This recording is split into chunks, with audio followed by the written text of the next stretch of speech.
Robert De Niro doesn't have much left to prove as an actor, so he's taking on a new challenge in A Bronx Tale. Besides acting in the movie, he's added the real-life role of director.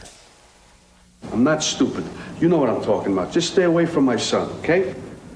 Well, you stay right over here. See, why don't you go outside? I want to talk to your father. I'll speak to my own A Bronx Tale is set in a middle-class New York neighborhood during the 60s. It's the story of a young boy who is torn between his fascination with the local mob kingpin and loyalty to his hard-working bus driver father. I tell your son to go to school, to go to college. You don't understand. It's not what you say. It's what he sees. It's the clothes, it's the cars, it's the money, it's everything. Before this movie, it's Robert De Niro, actor.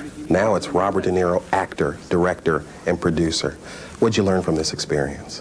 I've been on set so much, and though you're not in the director's seat, you're over here, and there's a difference. I mean, being here, you have full responsibility, and you have to take everything that comes with the territory, or even the negative stuff, the pressure and stuff. De Niro knew that putting his face on the screen would get the film made. Surprisingly, he chose the quieter, gentler role of the boy's father, Lorenzo. You will when you get older. For De Niro, working as both director and actor was not exactly a walk in the park. It's kind of a strange experience. I mean, you can do it, and I liked it, but still, it's not as good as either doing one or the other separately. Let's take the directing and the acting. Why this story? What did you like about this story? It was authentic. It was a fable. It had a terrific structure, great characters, and I said, this is, to me, it's the casting. You know, 80 to 90% of it's casting. You got to find the right people and bring out the best in them. I didn't want anybody who didn't fit, who didn't belong. To me, that was very, very important to create this world, this sort of medieval village. The story comes from the boyhood memories of actor-writer Chaz Palminteri, who refused to give up his creation without an assurance that he would both write the screenplay and co-star in the film as Sonny the Mobster. All these years, what have I been telling you? Yeah, I know. Stay in school, get 2 educations. I know. That's right. Don't do what I do. This is my life, not yours.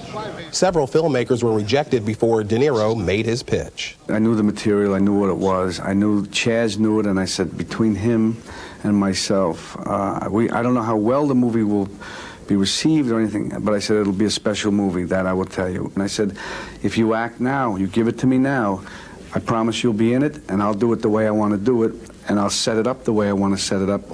And I just have the control, which I really wanted. I just knew it. His vision was so right on the way he told me he was going to make the movie. And he told me, I'll tell you what he did, Mark. He told me, he said to me, you can go with anybody you want, because a lot of directors wanted to do it. But he looked me in the eyes, and he said, if you make it with me, I'll make it right.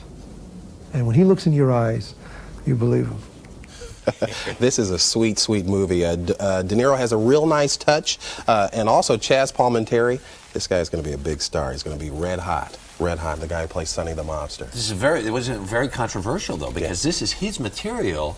Well, and there were a lot of people who want to make it and said, we don't want you in the movie, we don't want to... Do you remember another guy named Sylvester Stallone who did the same thing with Rocky? They loved the story, they wanted to make it without Rocky. He said, Sure. And off he went. Chaz Palminteri, this comes from a boyhood memory of his. He saw what happens in the movie. A fight over a parking space, somebody shoots somebody, the guy looks at him, and that's where the story came from. It started as a 5-minute monologue on stage, got bigger and bigger, became a movie, and bada bing, as they say. This guy is going to be a big star. So I tell you, it must be very strange to direct yourself as an actor. I can't imagine what that would be like. Well, you know what you do? Because I talked to Mel Gibson about this as well, because he did Man Without a Face. You're talking to the caterer. How'd I do? Yeah, exactly. You're talking to everybody on this set. How am I doing here? Because that's how you get your feedback on how you're acting. But I highly recommend this one. This is a sweet, sweet movie. All right. Thanks, Mark. 5 minutes before the hour. We'll be right back.